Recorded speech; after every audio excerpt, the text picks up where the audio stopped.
Alright guys, we are moving to week 4, but before we do that, let's move back to week 3 and recap to see what happened in week 3. We go to the scoreboard. In what was a fantastic matchup until my wide receiver got hurt, I go to 0-3, so I'm right back where I ended last season in dead last place. Dozer gets his first win, 211-184. In the matchup between Mrs. Dozer, who was putting up the most points the first 2 weeks, her team faltered big time, and she got in trouble for herself this week because all of her players are on bye. She lost to Shy Surprise. Paul gets his second win.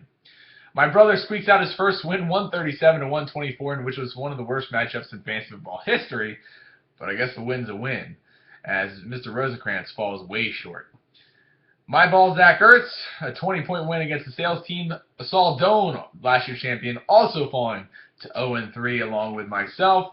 And Rob gets his second win as JPP's finger. He beats by the closest margin of the week, only a 5-point win. So that is what happened last week in the games. And now the Eliminator, which has claimed its first victim, and that's Mr. Rosencrantz. Julio Jones did a lot, but the rest of his team did very little. 124 points, the lowest amount of the week. He will be eliminated and cannot be eligible for the end of the year prize for the Eliminator. Immunity for next week goes to Joe Basile with 224 points. There was 4 teams over 200. He did it the best, 224 points, a lot from Steve Smith, 66 points. Helps him get immunity next week, so he cannot be eliminated from the Eliminator in week 4. So the standings after 3 weeks, he takes that immunity and a 3-0 record to the top of the Sizzly division, does Joe Basile. In the division that doesn't look so strong with Balky at 1-2 and myself, still can't find a win, he has the lead in that division. The Little Bearded Men have a 1-game lead over JP's Finger and Dozers and Glorious Bradfords at 2-1. My ball, Zach Ertz, that's Tim's team, the other undefeated team at 3-0. 1-game lead on Gina and a 2-game lead on my brother. Shy Surprise and Loud and Proud, even though Mr. Rosencrantz was eliminated, they are in a tie at 2-1, but Shy Surprise has put up more points, so he right now has the tiebreaker, so they have not faced each other just yet this season. And the sales team, Saul at 0-3, already has 2 games behind on both of his division foes. Now, the recapping is done. We head on to week 4. The undefeated teams, will they get their first loss? The winless teams, like myself, will we finally get our first win? We will run down every matchup, or I will run down every matchup right now. Starting with the undefeated teams. Joe Basile takes on Dozer and Inglorious Bradfords.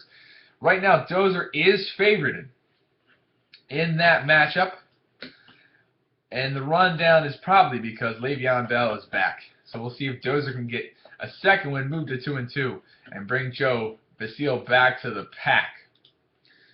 Then we have the other undefeated. My ball, Zach Ertz, will have Mr. Rosencrantz, who got eliminated from the Eliminator. He's a big underdog, almost 50 points at this point. Besides Julio Jones, he really has nothing going for him. A lot of injuries, and LaShawn McCoy not living up to any sort of hype. So it looks like Tim may move to 4-0 unless something crazy were to occur. Gina takes on Saul, who hasn't found a win yet. This might be the week for Saul to get his first win because half of Gina's team is on bye because she drafts all Patriots. What happens when you draft all the players from one team when they go on bye? But it's only 1 loss, but it could move her back to 2-2 if she can't find a way to salvage this bye week. I'm looking to try to get my first win versus Little Bearded Men. Could be another rough week. Especially, I don't know why, just because I'm feeling down. Looking like I might go 0-4 and be in dead last place again. Things aren't looking good for me this week. Adam Falk and Jason Gill both looking to get their second win. They'll face off each other. Could be a pretty close matchup. Looks like Jason might be a favorite at this moment. And my brother, who scored low points every week, will face Paul, who just pulled off a trade with Tim, which we'll get to in a moment. We'll see who wins that one. So to that trade, what occurred? What happened? 4 players switched places. Latavius Murray fills Paul's running back needs. Also getting Latavius Bryant to sit on his bench, see how he does when he comes back from suspension. And Odell Beckham Jr., Tim gets some wide receiver help, and C.J. Spiller, who's stuck in that New Orleans trio of running backs and is probably 3rd on the depth chart. So, good players at the top of the trade, crappy players at the bottom. Martavius Bryant has some promise if he can find a way to get back from suspension and get ready for football quickly.